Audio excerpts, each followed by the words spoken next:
नमस्कार, daily line के news file bulletin में आपका स्वागत है। मेरा नाम प्रशांत है। इस बुलेटिन में आपको लोकसभा चुनाव से जुड़ा आज का हर अपडेट देंगे।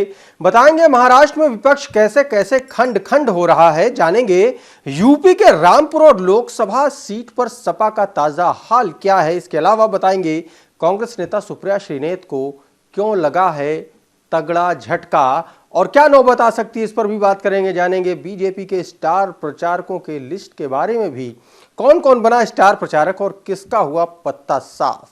लेकिन उससे पहले एक नजर डालते हैं आज की हेडलाइंस पर। दिल्ली शराब घोटाला मामले में केजरीवाल को राहत के आसार नहीं। अब बीजेपी ने केजरीवाल के हिरासत में चिट्ठी लिखने पर दिल्ली पुलिस से की शिकायत। जम्मू कश्मीर को लेकर अमित शाह का बड़ा खुलासा। केंद्र सरकार AFSPA यानी कि आफ्स्पा हटाने पर कर रही विचार। इस साल सितंबर में होंगे विधानसभा चुनाव। बीजेपी नेता वरुण गांधी नहीं लड़ेंगे लोकसभा का चुनाव। अपनी मां मेनका गांधी के लिए सुल्तानपुर में करेंगे चुनाव प्रचार। सीट शेयरिंग को लेकर महाराष्ट्र में महाविकास अघाड़ी गठबंधन पर संकट। शिवसेना के उद्धव गुट ने अपने 17 प्रत्याशियों का किया ऐलान। कांग्रेस नेता संजय निरुपम नाराज। यूपी के लिए बीजेपी के स्टार प्रचारकों की लिस्ट जारी। सीएम योगी और दोनों डिप्टी सीएम सहित मध्य प्रदेश और उत्तराखंड के मुख्यमंत्री भी यूपी में करेंगे प्रचार।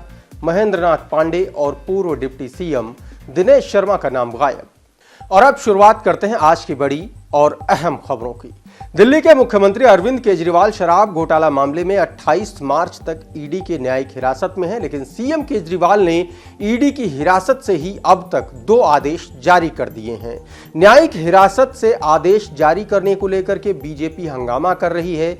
इसी कड़ी में दिल्ली बीजेपी प्रदेश अध्यक्ष वीरेंद्र सचदेवा ने आज यानी कि 27 मार्च को इसकी शिकायत दिल्ली पुलिस कमिश्नर से की है। सचदेवा और पार्टी नेताओं ने वकीलों के साथ मिलकर ये कमिश्नर को शिकायत दर्ज कराई है।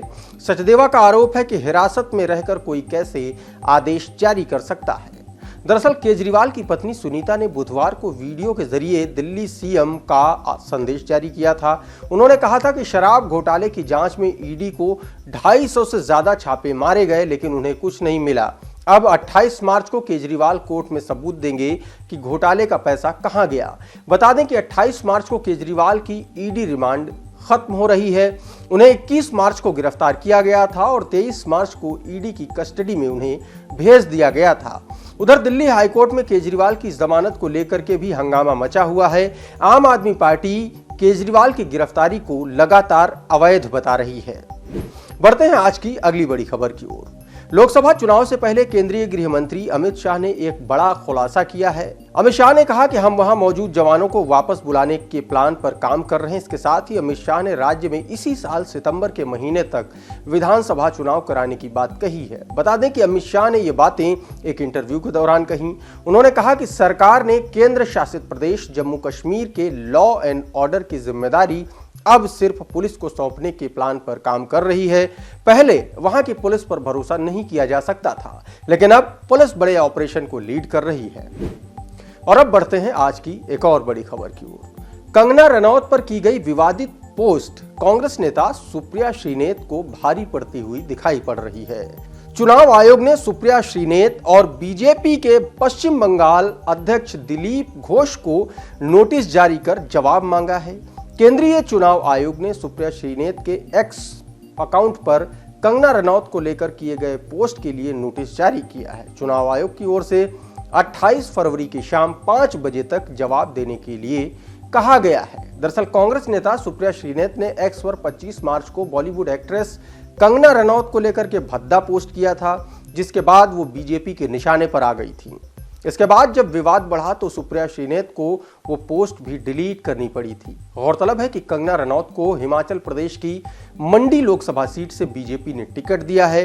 इसे लेकर ही उन्होंने पोस्ट किया था, लेकिन जब सुप्रिया श्रीनेत और कांग्रेस ट्रोलर्स के निशाने पर आने लगे तो सुप्रिया श्रीनेत ने दावा किया कि किसी ने उनका एक्स हैंडल हैक कर लिया है। और अब बढ़ते हैं आज की एक और बड़ी खबर की ओर। लंबी खींचतान के बाद यूपी की मुरादाबाद और रामपुर लोकसभा सीट पर समाजवादी पार्टी के उम्मीदवारों का नाम फाइनल हो चुका है, नॉमिनेशन भी हो चुका है। मुरादाबाद सीट पर अब आजम खान खेमे की रुचि वीरा ही उम्मीदवार होंगी। सपा ने इस सीट से एसटी हसन को उम्मीदवार बनाया था और उन्होंने 26 मार्च को अपना नामांकन भी दाखिल कर दिया था। वहीं अब पार्टी में चल रही अंदरूनी कलह के चलते उन्हें पीछे हटना पड़ा है, जिसके बाद एसटी हसन ने ऐलान भी कर दिया है कि अब वो समाजवादी पार्टी के उम्मीदवार नहीं होंगे। दूसरी तरफ आजम खान के चिट्ठी लिखने के बाद पार्टी में मची रार पर भी विराम लग गया और रामपुर सीट से सपा के टिकट पर दिल्ली की जामा मस्जिद के इमाम मोहिबुल्लाह नदवी को ही उम्मीदवार बना दिया गया है। और अब बढ़ते हैं आज की एक और बड़ी खबर की ओर। बीजेपी ने लोकसभा चुनाव में यूपी के लिए स्टार प्रचारकों की सूची जारी कर दी है। मध्य प्रदेश के सीएम मोहन यादव और उत्तराखंड के मुख्यमंत्री पुष्कर सिंह धामी लिस्ट में शामिल किए गए हैं। इसके अलावा प्रधानमंत्री नरेंद्र मोदी, गृहमंत्री अमित शाह, रक्षा मंत्री राजनाथ सिंह, मुख्यमंत्री योगी आदित्यनाथ, भजन लाल शर्मा, एमएलसी संतोष सिंह को स्टार प्रचारक बनाया गया है। और इसके साथ ही तमाम बड़े नेता जो उत्तर प्रदेश में काम करते हैं, जो उत्तर प्रदेश की राजनीति करते हैं, जैसे स्मृति ईरानी जैसे जो नेता हैं, वो तमाम नेता भारतीय जनता पार्टी की स्टार प्रचारकों की लिस्ट में शामिल किए गए हैं। इसके अलावा उत्तर प्रदेश के दोनों डिप्टी सीएम केशव प्रसाद मौर्य और ब्रजेश पाठक को भी स्टार प्रचारकों की लिस्ट में जगह दी गई है।